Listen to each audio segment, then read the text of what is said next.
Welcome to the Profit Lifestyle for Fitness Entrepreneurs podcast. My name is Scott Carpenter. I am a personal trainer turned multiple gym owner and investor who's already been through the rock bottom and near bankruptcy in the fitness business. But I've been lucky enough to come out the other side and have turned the profits of my fitness business into indestructible wealth. I'll be sharing the no bullshit strategies, tactics, and advice to win big in business and in life. So if you're a gym owner, a personal trainer, or an online coach who wants to make multiple six figures in take-home profit and have the freedom with your time to actually enjoy it, subscribe now to this podcast. This is the show for you. All right, welcome back to the Profit Lifestyle. I'm your host, Scott Carpenter. With me always is Andy Miller. And hey, today we're going to talk about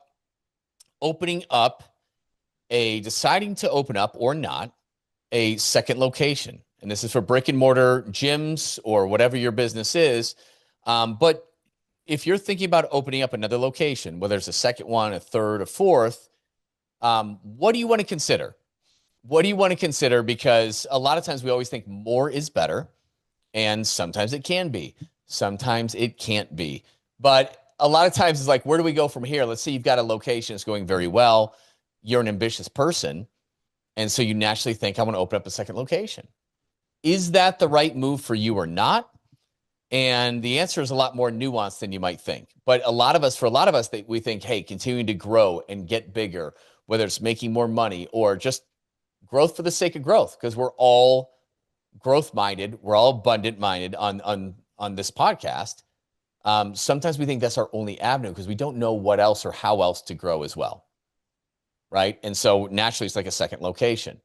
So we wanted to just open the floor up and discuss some of the pros and cons and what do you need to consider? What are your blind spots if you're thinking about opening up multiple locations? So, and I would wager to guess that if you're sitting here considering opening up another location, you probably have more blind spots than you think. Definitely. And so here's the good news, guys. I have, I've got multiple ones open. I started my first one. I bought a failing gym, turned it around in 2012, like August 2012. So we're coming up on right at, how many years is that? 13 years? 2012, like 14 years. Oh, shit. All right. 14 years. And then I quickly, within just over a year, I got a second location. And then within just like saying 6 months from there, I bought a third location and then started a fourth location from scratch. And then since then, I've done a couple others as well. Now, the good thing is I've fucked all these up, done it all the wrong way, how you shouldn't necessarily do it, because I was ambitious and I wanted to grow, but I did it before I should have. Now, things worked out. Right? I made a ton of mistakes. There were times where I'm like, holy shit, I'm going to lose everything. Everything ended up working out. But there's still certain things that are a pain in the ass. Right? And so I started this in 2012. I think it was by 2014 then I had 4 locations. Which is aggressive for most people, by the way. Super aggressive considering I really didn't have much money. That doesn't help either, no. No. So I kind of did it by the skin of my teeth. But I learned a lot of things, and then I have grown and done so many more things since then. And, quite often when I talk to gym owners all the time, about, hey, what's next for you? You're running a pretty decent business. What's next? A lot of times is the only answer that they can think of is another location. Right. And for some of them, that is a good thing. And for some of them, I strongly consider them to reconsider. And I think one of the biggest factors is where are you in life and what do you want out of life? Very true, yes. Because when I did this, I was single, I had no kids, right? Makes a different story, right? As opposed to somebody that has one location and has maybe a family, right? Very different. Very different. And that's one of the biggest things because, you really got to figure out what does success look like for you? What does winning in life look like for you? Is it more money? Okay. That can definitely be a factor. You and I both want to make more money, Andy, right? Right. But we don't really want to doesn't stop necessarily mean doing that that's the right call. Exactly. But there's a lot of different ways you can make money. There are. There are. And then what are the drawbacks? What are the risks associated with making that, right? And so you have to consider that. But it's like, where are you where you want to be? But there's the biggest factors are really the money that you want to make, the time, what you want to spend your time doing. Well, and I think that's a big one that a lot of people kind of gloss over. Sure. The thought of opening a second location, especially if you have a successful first location, seems like, oh, I'm just going to double my profit, right? Yes. Like I'm making, let's say, $100,000 a year in location one. Okay.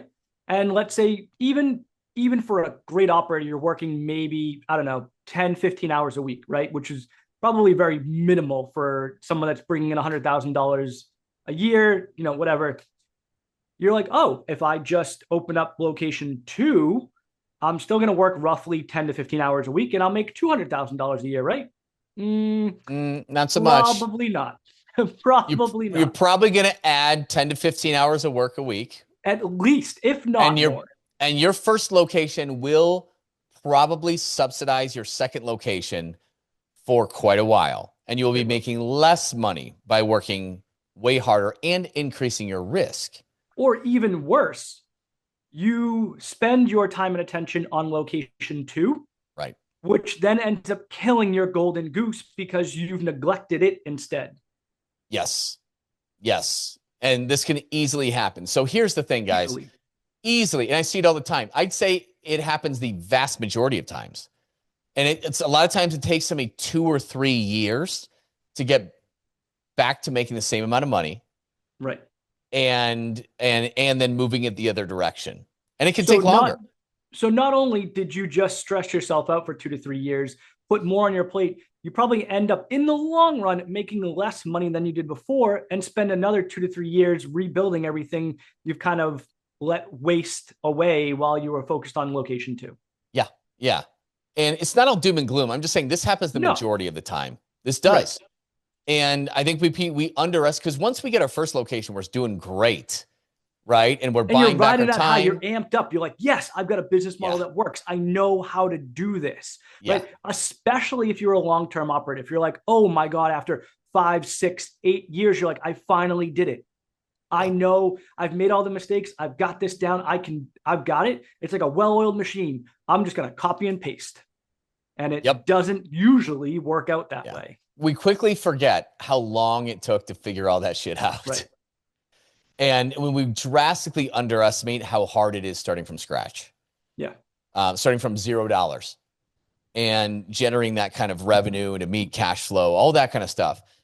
And then what we underestimate is the risk of losing a team member. And sometimes if you've been lucky enough to have like team members for a long time, right, who are rock stars, are just killing it, they're doing great, like we don't realize how fast that situation can change. Even the people that you think that will never leave you. And that's the thing. Even if you think someone's never going to leave you, even if they've been with you for 5 years, I'm going to tell you something a mentor of mine told me a long time ago, and it has changed my perspective on a lot of things. On a long enough timeline, everybody leaves. Mm-hmm. Right? Think about that for a second. On a long enough timeline, everybody leaves. So it doesn't matter whether it's a member, it doesn't matter whether it's like a client or a team member. On a long enough timeline, everybody leaves. And if it's 5 years that they've been a rock solid teammate, guess what? All it takes is one hiccup in their own personal life. Yes. And poof, they're out the door. Yep. Absolutely. And it can be something that you're like, oh, so-and-so's never going to leave me. It happens, guys. And it's just, know. You never know. And it's like, no, we decided we're going to move to where my wife's family is at in Florida. Yeah. Right. And maybe a parent got sick and they wanted to move. Maybe they just decided it was time for a career change because they joined you when they were young and now they want to go try something different. Like that happens more often than you would think. And the unfortunate part is because of the way fitness businesses are set up, our margins can be great, but our teams are typically small, which means that you are 1, maybe 2 people away from going back on the floor. Exactly. So here's the thing. If we're in the boutique fitness world, these are notoriously difficult businesses to do at scale with multiple locations. Right. And it's just inherent to the type of business. First of all, we're selling services. Right. We're selling relationships is what we're doing. Right. And there are only so many relationships you can have. Yeah. And this isn't a frozen yogurt serve yourself store where you just need some idiot to ring somebody up. But even then, and I want to use this analogy for a second, right? And I'm going to just preface this. We're talking about a lot of like doom and gloom when it comes to opening up multiple locations. We'll get to a point where like, we're like, no, here's how to do it the right way. One of the best analogies I have whenever I talk to any gym owner about opening a second or third or fourth location is restaurants. Like if you've ever had a restaurant in your town or in your vicinity and you go there and you love it, right? And it's amazing and they're crushing it. And then they decide to go open a second location. And then you go to that second location, you're like, it's not the same. Mm-hmm. Exactly. It's not the same, right? They have all new staff. They have a whole new layout. They have all new systems. And even if you can transport those systems over, it's not a direct one-to-one relationship. Yeah. It literally happened in my neighborhood. We have this Mexican restaurant. Everyone loves it. It's phenomenal. It was a tiny little hole in the wall spot. They've been so successful. They were like, oh, we're going to go open a second location. It's much larger. The menu's slightly different. But even items that transferred over from menu to menu are not the same. Mm-hmm. We literally just went with our friends the other night and all four of us, right? Myself, my wife, and our couple friend, we're like, I'm not craving to come back here. I'm craving to go to location one, but not the new one. And if I feel that way about a restaurant, imagine how clients are going to feel about your stuff. Oh, it's 10 times larger on this. 10 times. Because here's the thing, like for gyms to be successful today, where it is harder today than it was years ago, right? I don't remember it being this hard in the last 10 years of me owning a business. And that's surviving COVID. Yes, agreed. Totally agreed. And the industry has shifted. Yes. It really has. And even if you're lucky enough to be in a market where you haven't really felt it a whole ton, your next location, even though it might only be 5 or 10 miles away, might be that way. It's a huge difference. Yeah. And it is much harder today. Ads are way less effective. And there's a lot of reasons, which we've talked about on previous podcasts, you know, why that is. But at the end of the day, it's a very difficult environment to open a new place up. And we're inherently weak in the fact that you can't just get somebody good in there and make a gym successful. You need a very strong operator, right? Very strong staff with personality. Yeah. With personality. And if you don't have that, man, it is very, very difficult to make it work in today's environment. You can't be good. You have to be great to be financially successful in this business today. You could be good 10 years ago. Yeah. Now you've got to be great. And the thing is people who want to get into the fitness industry with how much inflation has gone on, how difficult it is, who are rock stars, who are great, they just don't walk in and show up. No, they don't. Mean, I literally just had an ad out for a new team member. I was shocked at two things. Number one was the lack of resumes I got in. And two was the actual resumes I got in. The very few that I got, not very qualified people. Mm-hmm. And like, that's the landscape nowadays, guys. Like, there's not a ton of talent out there anymore because it's a tough gig, especially in today's world. Yeah. Right. Again, for all the reasons we've talked about on other podcasts. And so you go open up another location, you've got a double staff, right? Whatever staff you had at location one, you've now got to go put over in location two. Can you share staff? Sure. But it also depends on how far away your location is. Right. And it's usually hard enough as it is for people on staff because the unfortunate thing about our business is, listen, we got to spend a lot of hours. It's not a 9 to 5. People want primetime mornings, 5s and 6 a.m.s. They want primetime evenings, 5, 6, 7 p.m.s. They want weekends, right? So, you know what it's like working split shifts. Now, imagine now you got to travel this distance from one to another. Like, it's a difficult gig, right? Yeah. People really struggle with work-life balance in this industry. It's not the highest paid industry. And we don't get the most talented or professional people in this industry, combined with a very strong, charismatic personality. So, like, right, it's tough, and turnover is very high in this industry. So, it's hard to find really good people to make your service unbelievable, to be really successful. And then it's the weak point. What if you lose that person? Typically, Exactly. you see a pretty big exodus, like a yogurt store where you got some 18-year-old, you know what I mean? Like ringing people Oh, up, asking for a nobody tip on nobody there for doing cares if that jack 18-year-old is shit. not there tomorrow. Nobody Nobody cares. cares. Nobody Nobody cares. cares. It's not going to affect anything.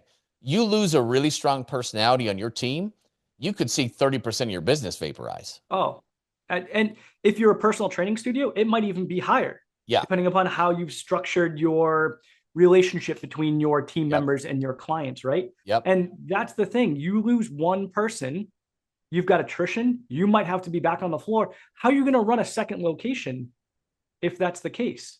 Yes. And I know when things are going good, we just don't think it's ever going to happen. Trust me, it's going to happen. It's going to happen. And it And doesn't then, matter how long you've been in business. You could be in uh-uh. business for 10, 14 years. Sean's got 2 locations. Yep. Amazing operator. So good, so talented, great culture, amazing guy. He just lost 3 at location number 2. Yep. Boom, boom, boom. Guess who's filling in and making that drive now? Yeah, Which is why we haven't seen him on calls. exactly.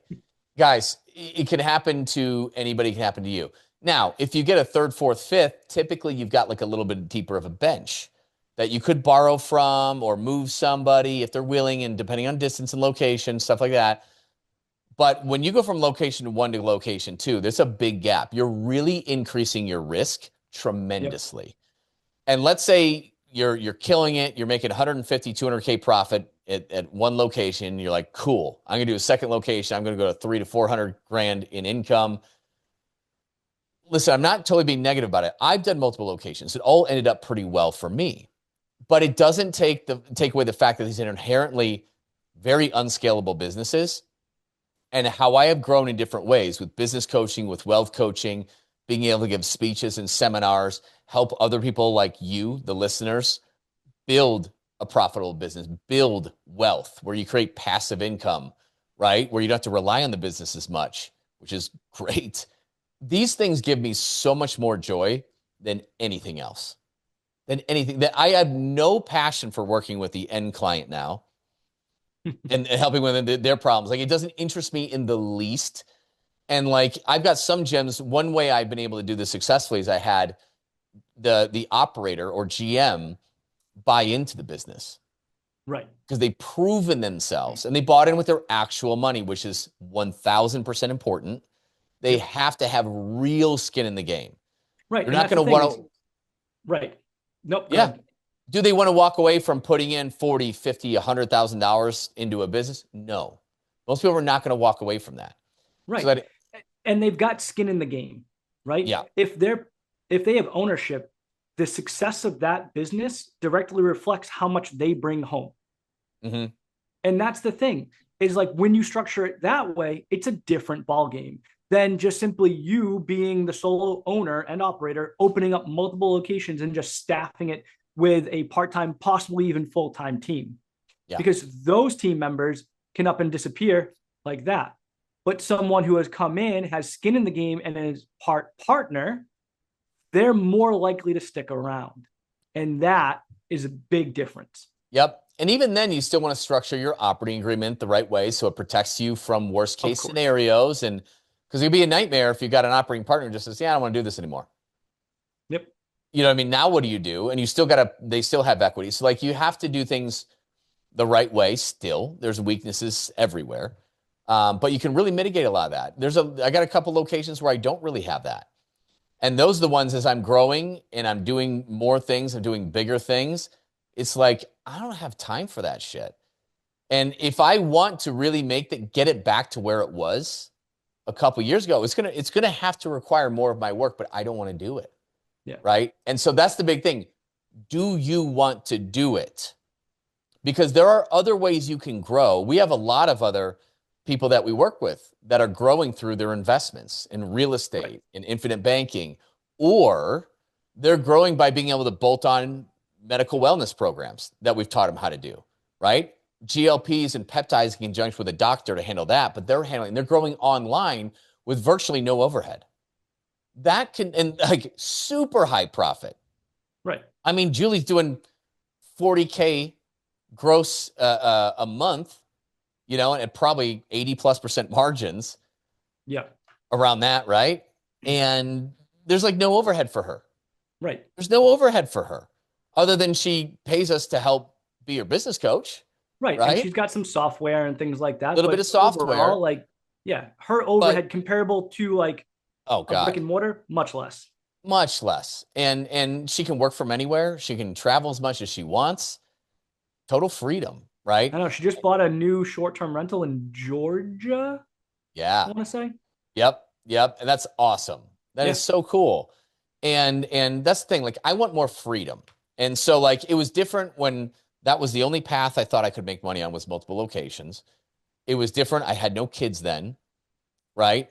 But now, I mean, that's what I'm talking to somebody who's got 2 kids and this and that, and they're doing well. But it's like, I'm not saying don't do a second location, but you've got to, here's the thing. We look at like the best case scenario, and then maybe we scale it back a little bit. And that's what we think it's going to be. No. We have to really act. You gotta always think worst case scenario. You got to always think, what's the best case scenario? What is the worst case scenario? Mm-hmm. And am I willing to live with that? Right. Both sacrificing money and time. Time can be the big one if you have kids. Yeah. Right? Huge. Huge. And so you got to look at the worst case scenario, and you have to be okay with that worst case scenario. And what you can do about it. There might be 3 different routes you take with that, but you've got to look at it, like just look at it for what it is, write it down, and you have to be willing for that to be okay. I'm willing to do that. And obviously you're going to be somewhere in between the 2 spectrums, right? Yep. But make no mistake, the worst can happen. You open up that second location, you lose your key man at the first location, and you lose the second person. It's happened. It's going to continue to happen. And you're one person trying to make 2 work. And you've got 2 kids, and all of a sudden I tell this story. I mean, that happened to me, right? I was working 60, 70, 80-hour work weeks. I was in there by 3:50 at Desert Ridge location. Didn't finish until 7, 8. I was going back and forth between 2 locations. I had to work every single Saturday and Sunday because I had to book my consults in then. Like, it was hell around when I had my first newborn son. Not a good time in my life. But I got through it, right? And made things work. But there's serious pros, there's serious cons, and I'm not telling you one way or another, because multiple locations can work out well, but it's not the best thing for everybody, especially with how our industry has now changed. Would I do that today? F no. Right? There's easier money to be made with things that I enjoy better. Right? With less risk, with less overhead. But again, that's how you are right now, Scott. And correct. Everyone is different. So we're not saying don't open a second location. We're just saying it may not be your only option. May not be your only option. That's really what it comes down to. It may not be your only option for more wealth. There are other options. Now, if coaching is something that you love doing and you love running a gym and it's successful and you're okay putting in some more time and effort, then yeah, go open up a second location if the numbers work. But for those of you that think it's your only path to more success, it may not be. Yeah. And certain models in certain locations are easier to do this in, and certain ones are more difficult. The less competition there is, the easier it is. Right? It's the crazy thing is the competitive markets in urban, suburban markets, those ones are very difficult right now. Yeah. Certain models, it's incredibly difficult to succeed in certain markets. Where I, in generally speaking, the easiest markets I see are the smaller big towns, or even just the small towns, because there's only 1, maybe 2 players, maybe 3 players in town. And it's just way easier. Advertising actually works, right? It's just way easier in those towns typically. And if you're not doing well in those areas, usually you need to have higher ticket items or better prices on your end. But competition or lack of is one of the biggest deciding factors to how easy or hard a location is going to be. I would say multiple locations in smaller areas is easier than like really competitive suburban markets. Yeah, again, depending upon which model you're running, like let's say group fitness, for instance, in suburban, even urban markets, it's saturated everywhere. Oh, it's a bloodbath. It's Armageddon. There's places closing down all over the place. Right. And it's like every single time I go on Reddit, another F-45 has closed, right? Like it's ridiculous. But that's why it depends, and do your research, right? It depends on your area, it depends on your model. And again, yes, sometimes it can work. Yeah. I want a business that has a high margin of error, right? That doesn't, you know, that, hey, if it's harder, I'm still making money. Like, give me an easier business to win. That's what I look for. Yeah. And high profit margin where I don't need tons and tons of people, low overhead. That's where I'm looking with things. Yep. You know, so main thing is like, it's different strokes for different folks. Everybody's personality is different. I don't want this to be doom and gloom. If that's your dream. No, absolutely not. To have 5, 6, 7, 8, 10, 12. Great. If that's your dream, let's make that shit happen, man. You want to go open a franchise? Do it. Like, if that's really what you want to do, absolutely. But if you think it's your only path to success, question it, because it may not be. The key is make sure it's what you really want to do, not just what you think you're supposed to do. Right. Or what success looks at. So just know that, like, guys, the people, we're in the people business. That's a hard thing. These inherently are weak businesses to scale, period. Right. Doesn't mean it can't be done very well and successfully, but it is a lot more difficult than it is for other businesses. So just be aware of that. There are other ways to grow. If you want to run it by us and give us your plan or your opinion on it, or what else would I do, we'd be happy to chat with you. So we always give you links in these show notes to book something like that with us.